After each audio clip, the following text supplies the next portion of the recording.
What's up guys, English Dan back with another video. If it's your first time here on the channel, make sure you hit subscribe, and if you like the video, give that thumbs up a smash. It makes a big difference for me when it comes to going forward with the channel. That way I can bring you more stuff. Anyway, now we've got that out of the way, this is the best phone Samsung have ever made. I have owned this phone, not this one, but I've had a Samsung S21 Ultra in my pocket since the day it came out. It's been a little while. So here's my long-term review of why this is the best phone Samsung have made.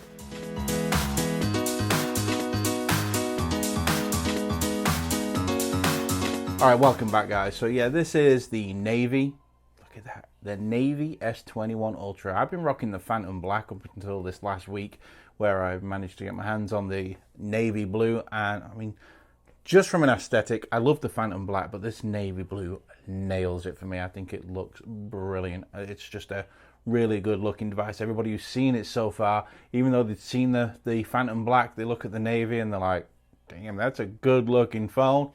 And I agree, this thing is really good looking. So if you know me, you know, you might have caught me on Twitter. A lot of people follow me on Twitter or just generally know me from YouTube, and if you do, you'll know that I change my phones a hell of a lot. I carry two phones, so right now I got the Pixel 5a 5G and the S21 Ultra, but I'm always swapping and changing. But there's always been one constant over this last few months, and it's the S21 Ultra. I absolutely love this phone. So let's talk about the specs quick. I mean, it's been out a while. If you're watching this video and it's a long-term review, you've probably already looked at videos with unboxings and spec rundown. So I'm not going to go too deep into the specs, and I'm not going to show an unboxing because it's a phone and another package inside with some paperwork and a USB cable. That's it. That's all you get in the box. So there's just no point. So yeah, what is this? Snapdragon 888 over here. 888? Yeah, I said that right. Wow, I thought I added too many 8s in there.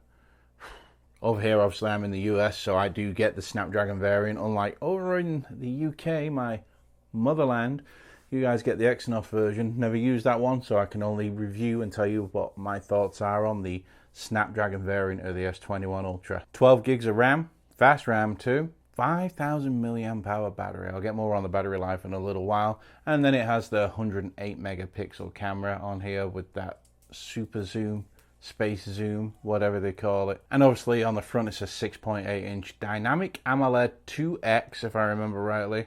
2X 120 hertz display. Display on this thing is great. I absolutely love the display on this. It's the best display on any cell phone, including any iPhone. It's just the way it is. You gotta remember, Samsung makes displays for iPhone, so Samsung are just the best when it comes to this. Displays covered in Corning Gorilla Glass Victus, if that's the name properly. Yeah, it's Victus, and it is the newest from there. So what I will say about this is the glass does scratch easier with the Victus. It's like a softer glass, but it doesn't shatter as easily. Is that a upgrade? I don't think so. I'd rather have the harder glass that doesn't scratch, to be totally honest, but whatever. It's also Victus on the back as well. Nice and frosted, don't pick up fingerprints. Just, yeah, really well built device. Comes in 128 gig, 256 and 512 variants. The 512 will have 16 gigs of RAM. Why are you going to need 16 gigs of RAM in a cell phone? I don't know. But hey, it's got it, so why not?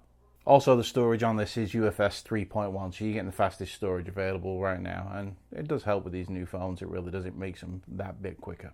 The selfie camera is the same as what it was on the S20 Ultra. It is a 40 megapixel selfie camera, and personally I think this is the best selfie camera you can get on any phone. I'm not saying it takes the best photographs, but as for picking up details and things like that, the selfie camera on this is great. I love the selfie camera on this. Did on the Ultra as well. S20 Ultra. You do get stereo speakers. They are tuned by AKG. Give you a sample of the speakers shortly, but they do sound good. They're plenty loud enough. Like I said, it does have 5,000 milliamp hour battery. I'll get onto battery details in a little while. Fast charging is only at 25 watt, which is a kind of crazy thing considering Xiaomi have just introduced 120 watt charging, and on their €450 phone that has 67 watt charging. So Samsung Could have done a bit better with that, but yeah, it's got 25 watt fast charging, which isn't fast charging anymore. Kinda. Still faster than an iPhone. Also does reverse wireless charging at 4.5 watts, so don't expect to be charging anything fast off this thing. It's just there for a quick top up if you do run out of battery in your earbuds or on your watch or something like that. So yeah, don't be expecting blazing fast reverse wireless charge, because it's not going to happen. And it will also charge on a wireless charger at 15 watts. So that's pretty quick for wireless charging.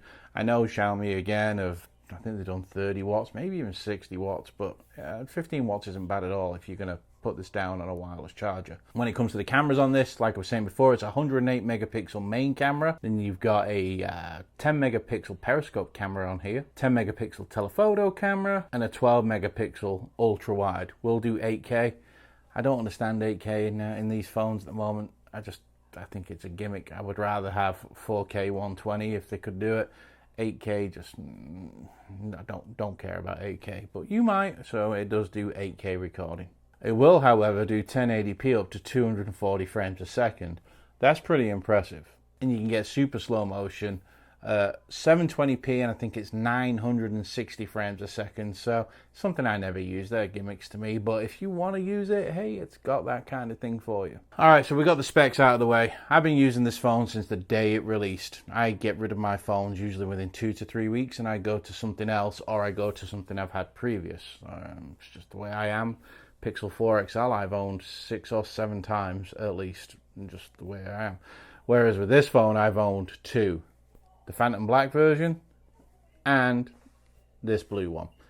And there was no gap in between. I went right from one to the other. Why is this phone my favorite Samsung device? Well, it's built like a tank. It's absolutely great when it comes to build quality. It's really high end. It matches Apple with the iPhone Pro and the Pro Max, no problem. It just feels like quality in your hands. And don't get me wrong, at $1,100 it should do, but they really did a good job with the S21 this year, especially the Ultra, with the metal surround that goes around the camera, but also is attached to the rails. It just looks good, if you ask me. So when it comes to looks, yeah, that's one reason I think this is the best phone Samsung have ever made. But also usability when it comes to this. So years ago you had TouchWiz and it was kind of crap. The software has improved a hell of a lot when it comes to One UI 3.0, I believe, or 3.1, whatever it is on this. And don't get me wrong, you still get the garish icons, but they're dialed back quite a lot. Obviously I've got a wallpaper on there of me and my son, but it's just not as bad. And the fact that you can hide apps now on this thing, so I get rid of the browser, I get rid of Samsung Messages, I get rid of Samsung's dialer, I use Google's own stuff. So I don't have to sit there and look at my phone and look at all these double apps, because I can hide them in the options, which is a nice feature. Really do enjoy that. When it comes to using the phone in the daytime, in the sunlight, this screen gets bright. I have absolutely no issues seeing this in the bright sun. I've gone through the summer with this thing here. 90, 100 degree days, I can see this no problem. So screen on this is really high quality when it comes to being able to see this in sunlight. Visibility is great. When it comes to watching media on this, because of this display, it's just so good. It's so good. It really is the best display out there on any phone, and you're just not going to get any better. You watch something like Netflix in HDR or something like that on this phone, it just looks good. Let me load up Maleficent. Let's show you that. So I've not got the sound playing, solely because I don't want to get a copyright strike. But the details on this screen, and this film is so good at showing off colours and details and blacks and greens and bright whites. But it really is a fantastic display. Whatever you watch on this, it just looks good.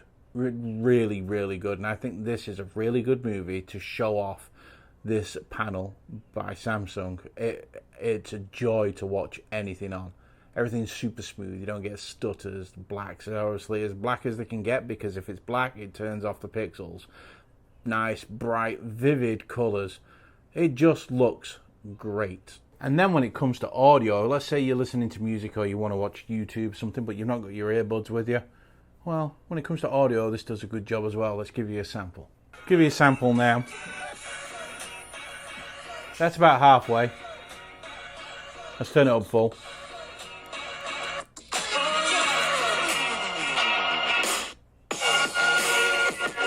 Has bass.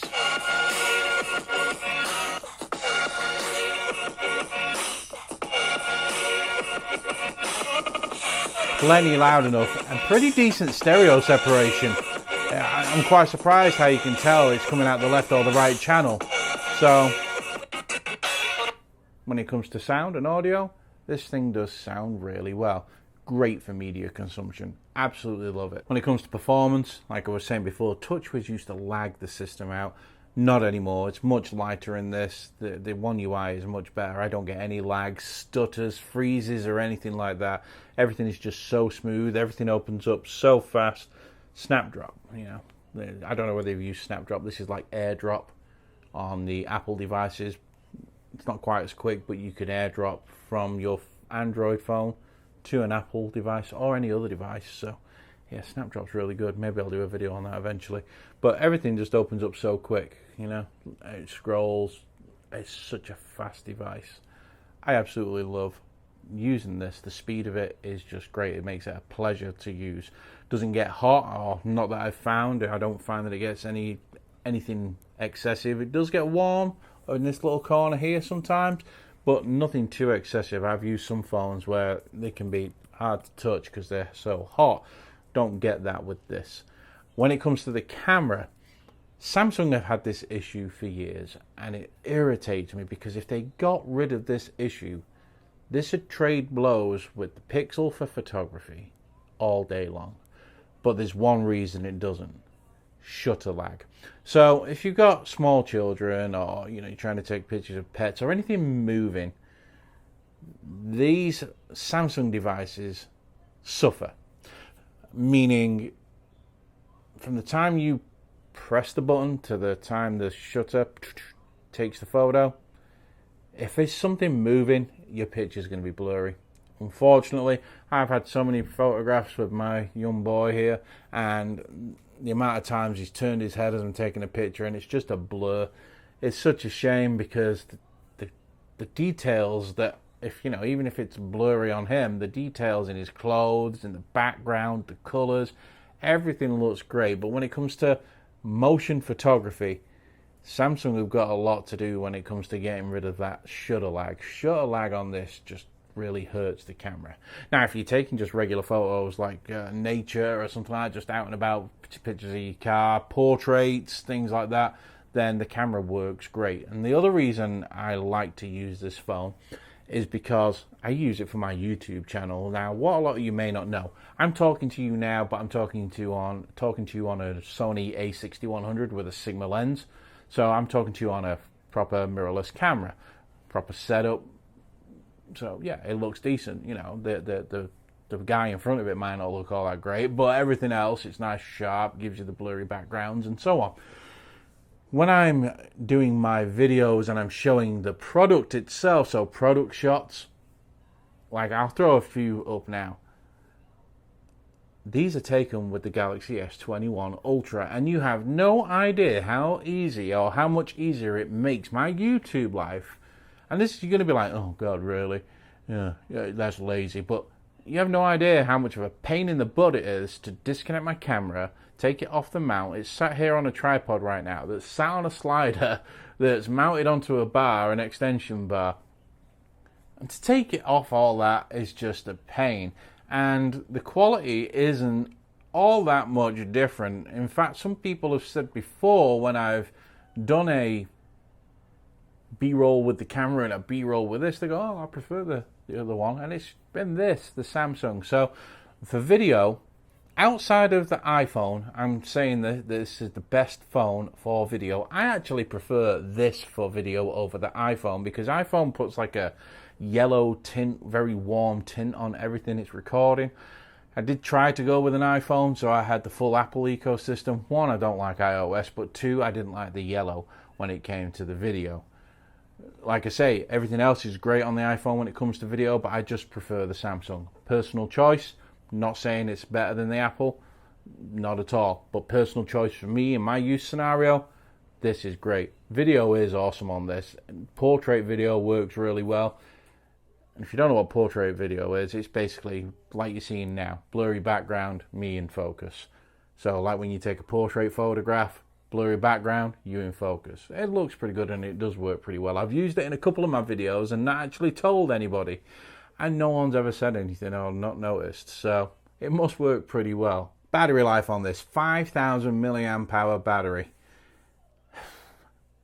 So on paper, you'd think, yeah, you're going to get 2 days out of this. No, you're not. I don't care what anyone says. You're just not. And when you first get the phone, the battery life on it is really poor, like 3 to 4 hours screen on time. It just takes a few days for it to figure itself out. And I also find 5G really drains this really quick. 5G in my neighborhood is slower than 4G LTE, so I end up just disabling 5G and using 4G because 4G because I get better signal when I'm inside somewhere, and like I say, it's faster for data. So if I want to do video calls with my son to his grandparents or something about over in England and we're out, I can do it with this and just use the 4G. 5G is overhyped and underperforms. That's the best way I can put it, and that's any 5G device. This scramble to get 5G out was just stupid. But that's a whole nother story. So yeah, battery life on this, now I'm getting about 5.5, sometimes 6 hours screen on time, which I can get away with because I carry 2 phones. I can get away with 3.5, 4 hours because I carry 2 phones. But if it was my only phone, when I go to bed at night, this thing would be like on its last legs. I have no doubt about it. So yeah, this has been my everyday phone. I absolutely love it. It's just, I was a Note guy. I loved the Note series. The Note 20 Ultra had a garbage town battery in it though, unfortunately. But I loved the Note 20 Ultra. I've loved every Note, owned every single Note. Just great phones. This has took over from that, and that's a good job really, because there's no Note this year, and you can use an S Pen with this, and I do have an S Pen case. Don't use it, but I do have an S Pen case with this, so it can give you that Note feel. The screen does not curve so aggressively as they used to either. It's just, I'm not getting anywhere near the amount of phantom touches. When I use this phone, I know I'm using something that's quality, I know I'm using something that's stable, and I know I'm using something that's going to give me what I want. So if I want good video, I know I'm going to get it out of this. If I want photographs outside of motion, I know I'm going to get it out of this. If I want good selfies, I'm going to get it out of this. If I want to watch movies, it's going to look great. If I want to listen to audio through the speakers, it's going to sound really good for a phone. I just love it. And like I say, this navy blue color just makes me love it all over again. So yeah, the Samsung S21 Ultra, in my opinion, is the best device Samsung have ever made. If you're still looking for a new phone and you're thinking, I might have to try a S21 Ultra, try it. Trust me, you're going to really like it. I am totally sold on the S21 Ultra. No one can tell me any different. I just love it. You'll love it, I'm sure of it. Alright guys, so this is my long-term kind of review, but just my opinion basically on why I like this phone. Let me know if you got the S21 Ultra. Tell me, do you like it as much as I do? Is it something you've had and you didn't like? Let me know why you didn't like it. I love to see everybody else's opinions because we're all different. Just because I like it, doesn't mean you're going to like it. And you might think this is dumpster fire.